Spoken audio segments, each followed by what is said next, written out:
Hello everyone, Sheik here with another Transformers review, and today I'll be reviewing the Transformers Dark of the Moon Series Leader Class Shockwave.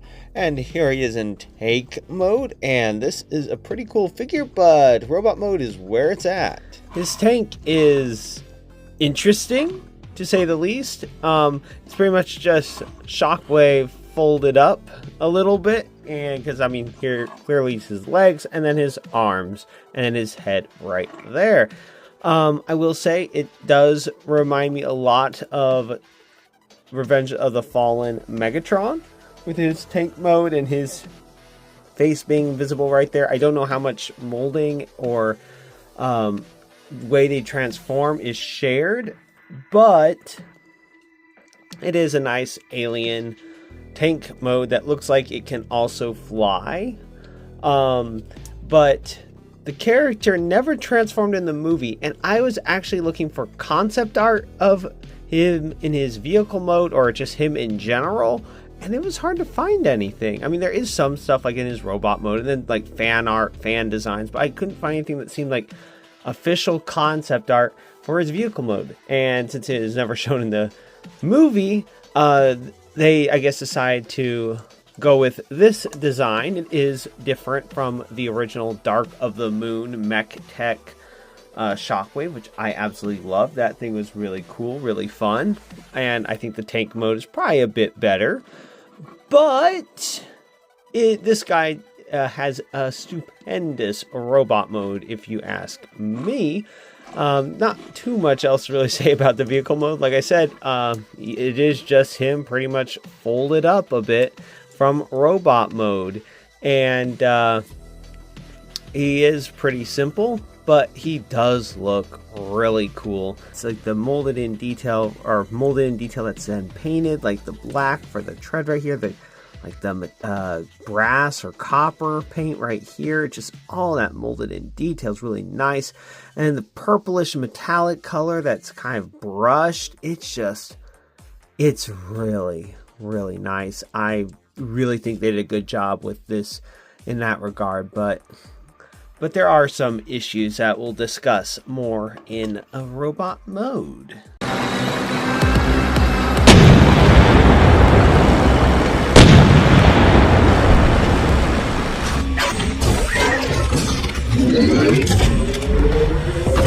With how weak your species is, it is only logical that we take your planet's resources and use them for... can't see! Hey, Wheelie, the bigger they are, the harder they fall, am I right? Don Tootin'. Articulation, the head is on bulging and look up that far, down that far. Its head is a little bit wobbly and can do a full 360. Arms can go out that far, can do a full 360. Bicep rotation, elbow bend, a little bit of the wrist. Thigh rotation. You can do the full splits. About 90 degree bend at the knee. You can go forward that far. Back engines move, and he can go back that far. This guy's articulation is actually pretty good for the most part. The only complaints that I really have, as you can see in the video, is that hand is just on a little hinge. It doesn't rotate. It's just soft rubber. Another note about articulation is there is no waist rotation, but given how well he can pose for pretty much every other motion, and like, you know, going all the way back pretty much except for the cable when that gets away, and all the way forward, I mean, he is pretty flexible in that regard. It's just that based on how he transforms, it's just there's no way for him to have a waist rotation. I know they probably could have done it, but with considering that wouldn't probably necessarily have him rotated right here in robot mode, I prefer the unbroken alien look rather than having an obvious seam right there for a waist rotation. Rubber blade, and then rubber thumb right here, but no actual hand in here, so you can't really take the gun off, but I don't care too much about that. And then rubber here on the feet, and then rubber hose. Rubber hose makes sense obviously because of for the backpack thing, for it to plug into his back, and it needs to be flexible. It makes a whole lot of sense for that.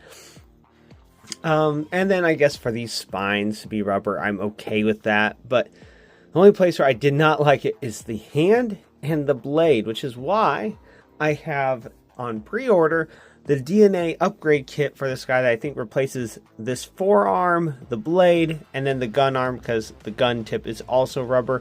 But I mean, I don't know why they did it rubber. They could have easily done plastic, because considering that the majority of this is plastic.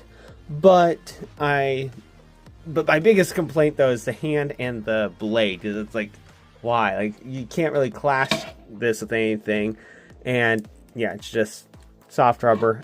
For robot mode configuration, it's technically supposed to go on the back of his arm like this, but much easier to transform him with it right there and just leave it there, because right here you can see the hollow bits very easily, and then if you want to rotate it that way, it makes more sense to me to just leave it on the arm like that, even for robot mode configuration, even if it's not completely screen accurate. And obviously different backdrop right there, because they stopped doing backdrops a while ago. So here we have Age of Extinction backdrop for a Dark of the Moon character.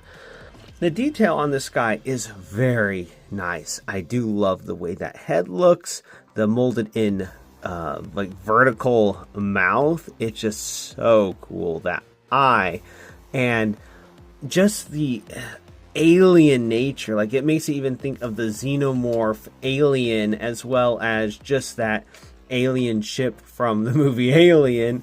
And it's just very organic, kind of, but not really, like metal organic, and it's so cool.